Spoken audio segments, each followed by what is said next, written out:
Welcome to our channel. Today we're diving into the complex web of factors that could explode into a full-blown conflict between Afghanistan and its neighbors. So, buckle up as we unpack the tinderbox that is Afghanistan's relationship with its neighbors. Stay tuned to understand the key issues at play, because the fate of millions could be hanging in the balance. Alright, let's start with the elephant in the room, the Taliban.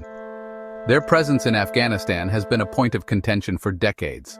Their return to power in 2021 wasn't exactly met with open arms by the international community. In fact, it was more like a global outcry. The Taliban's idea of governance tends to clash with pretty much every other system on the planet. Their strict interpretation of Sharia law is at odds with democratic principles and human rights. We're talking human rights violations, particularly against women, that would make your hair stand on end. Women are denied basic freedoms, education, and even the right to work. The international community has imposed sanctions and largely isolated Afghanistan on the world stage. These sanctions have crippled the already fragile economy. Now imagine your Afghanistan broke, cut off, and your economy is circling the drain. The people are struggling to make ends meet, and poverty is rampant. Relying on your neighbors for everything, especially when those neighbors have their own baggage, is a recipe for disaster. The strained relationships and mutual distrust only add fuel to the fire. Let's talk about borders, those invisible lines that inspire a disproportionate amount of bickering and outright war.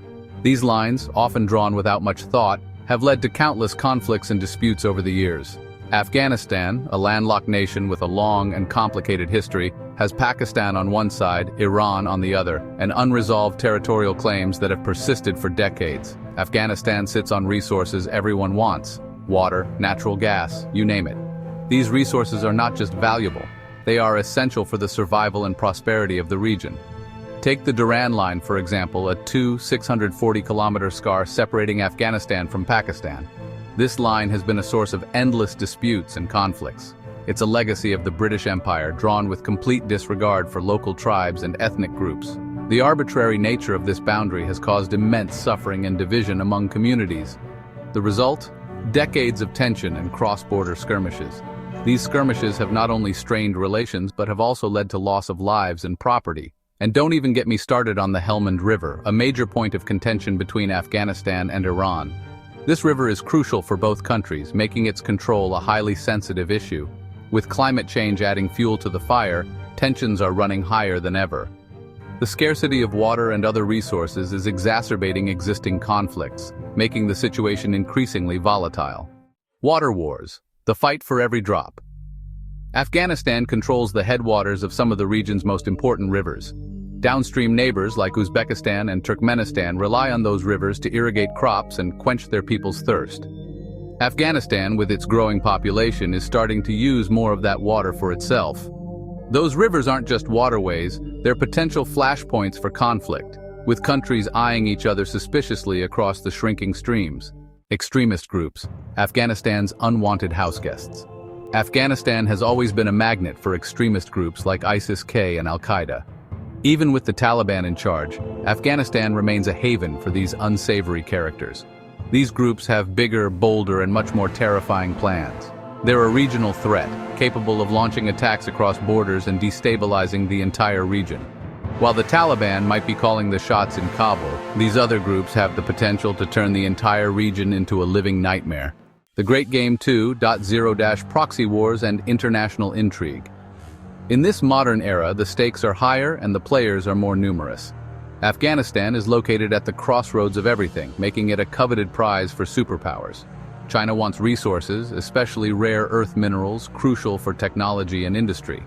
Russia wants to prevent the West from gaining a foothold, aiming to reassert its influence in the region and counter NATO's presence.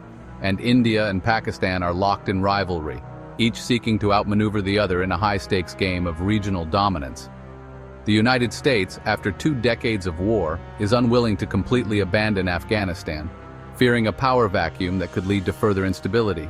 It's a recipe for proxy wars and diplomatic maneuvering, where alliances are fluid, and the lines between friend and foe are often blurred.